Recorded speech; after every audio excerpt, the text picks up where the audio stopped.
अस्सलाम वालेकुम my YouTube family, कैसे हैं आप सब। उम्मीद करती हूँ ठीक ठाक होंगे। अल्लाह का शुक्र है हम सब लोग भी ठीक हैं।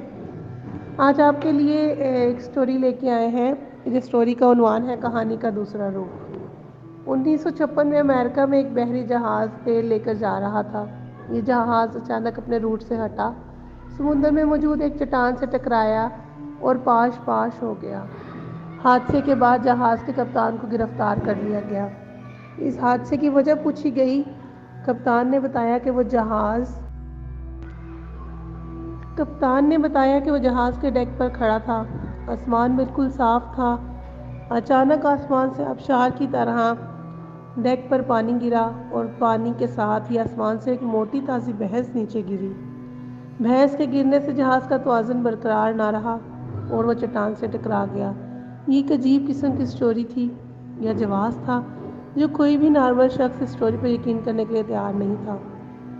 आप भी इस पर यकीन नहीं करेंगे क्योंकि आसमान बिल्कुल साफ हो, आसमान से अचानक एक आबशार की तरह पानी गिरे और ज़रा देर बाद एक धमाके के साथ आसमान से एक भैंस नीचे गिर जाए, तो इस पर कौन यकीन करेगा। कप्तान की बात पर भी किसी ने यकीन ना किया। ऑयल कंपनी ने इसे झूठा करार दे दिया। पुलिस ने इसे मुजरिम डिक्लेयर कर दिया और आखिर में नफ्सियात दानों ने भी इसे बिल्कुल पागल और झूठा करार कर दिया। कप्तान को पागल खाने में दाखिल कर दिया गया।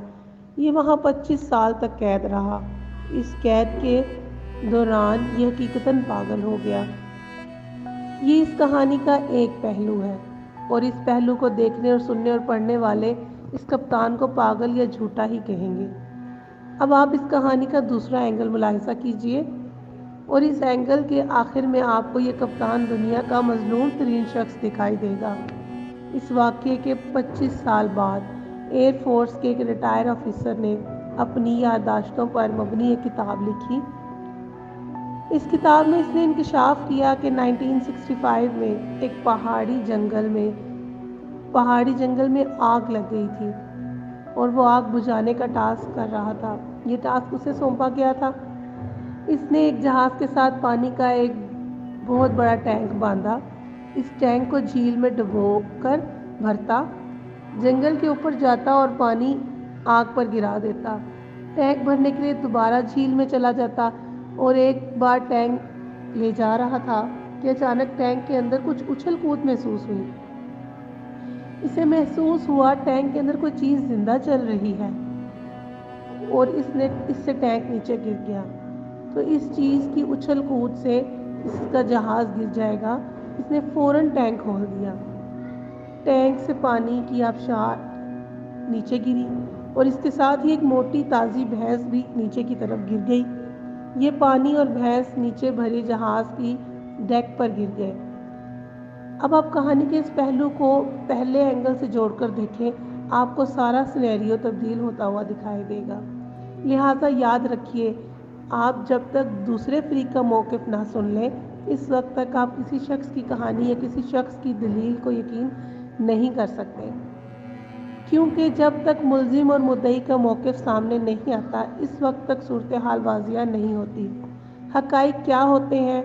हक़ाइक़ कहानी की तरह होते हैं और आप जब तक किसी कहानी का दूसरा पहलू या उसका दूसरा एंगल नहीं देख लेते, इस वक्त तक वो स्टोरी मुकम्मल नहीं होती। इस वक्त तक हकीकत आपके सामने नहीं आती। लिहाजा जब भी कभी ऐसी सूरत हाल आश्कार हो तो आप हमेशा दोनों फ़रीक़ैन की बात सुनें। दोनों की बात सुनकर ही कोई फ़ैसला लें। कहानी का एक रुख हमेशा अधूरा होता है, इसलिए कोशिश करें कि दोनों तरफ की बात सुनी जाए और फिर फ़ैसला लिया जाए। उम्मीद करती हूँ ये कहानी आपको अच्छी लगी होगी और आपको हमारा चैनल सब्सक्राइब करना याद रहा होगा। प्लीज़ अगर वीडियो अच्छी लगी हो तो शेयर कीजिएगा अपने दोस्तों के साथ, लाइक कीजिएगा, कमेंट में अपनी राय का इजहार ज़रूर कीजिएगा। अगर आपने हमारे चैनल को अभी तक सब्सक्राइब नहीं किया तो प्लीज़ अब कर लें, बेल का आइकन ज़रूर प्रेस करें। Thank you so much. Thank you for watching. अल्लाह हाफिज़।